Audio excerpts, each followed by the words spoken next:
Nature pure -17 cholesterol free rice bran oil. এতে রয়েছে এমন উপাদান যা আপনার হার্টকে রাখে সুস্থ। আপনার হৃদয় সত্যিকারের বন্ধু। বিদ্বেষমূলক মন্তব্য করার প্রতিবাদে আমজনতা উন্নয়ন পার্টির প্রতিষ্ঠাতা তথা বিধায়ক হুমায়ুন কবিরের বিরুদ্ধে গঙ্গারামপুর থানায় লিখিত অভিযোগ দায়ের করল হিন্দু সুরক্ষা সমিতি। বুধবার দুপুরে সংগঠনের পক্ষ থেকে এই অভিযোগ দায়ের করা হয়। অভিযোগ গত 26শে মে রেজিনগরে একটি দলীয় সভা থেকে হুমায়ুন কবির হিন্দু সম্প্রদায়কে নিয়ে বিদ্বেষমূলক মন্তব্য করেছিলেন।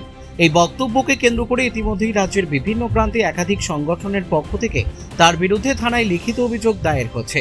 সেই ঘটনার প্রতিবাদে এবার দক্ষিণ দিনাজপুর জেলার গঙ্গারামপুর থানায় লিখিত অভিযোগ জানালো হিন্দু সুরক্ষা সমিতি।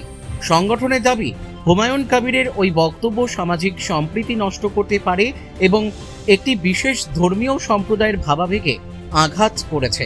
তাই বিষয়টি গুরুত্ব সহকারে তদন্ত করে প্রয়োজনীয় আইনি ব্যবস্থা গ্রহণের আবেদন জানানো হয়েছে। কি কারণের জন্য, কেন এবং কার বিরুদ্ধে আপনারা অভিযোগ দায়ের করলেন? গত ইংরাজি 26শে জুন মাননীয় এমএলএ হুমায়ুন কবির যে বক্তব্য পেশ করেছিল উস্কানিমূলক সাম্প্রদায়িক, তাতে আমাদের হিন্দু ধর্মের প্রতি আঘাত লেগেছে। সেই তার এগেনস্টে আমরা একটা অভিযোগ দায়ের করলাম আজ গঙ্গারামপুর থানাতে, যেন পুলিশ আমাদের অভিযোগটি গ্রহণ করেছে এবং তার বিরুদ্ধে আইনত ব্যবস্থা গ্রহণ করবে। আপনারা কি চান?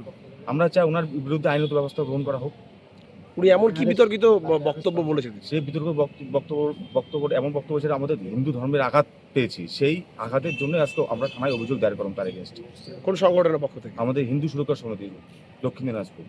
ঠিক আছে, আপনার নাম কি? আমার নাম বিজয় দাস। কি দায়িত্বে আছেন আপনি? আমি ডিস্ট্রিক্টের সহসভাপতি আছি।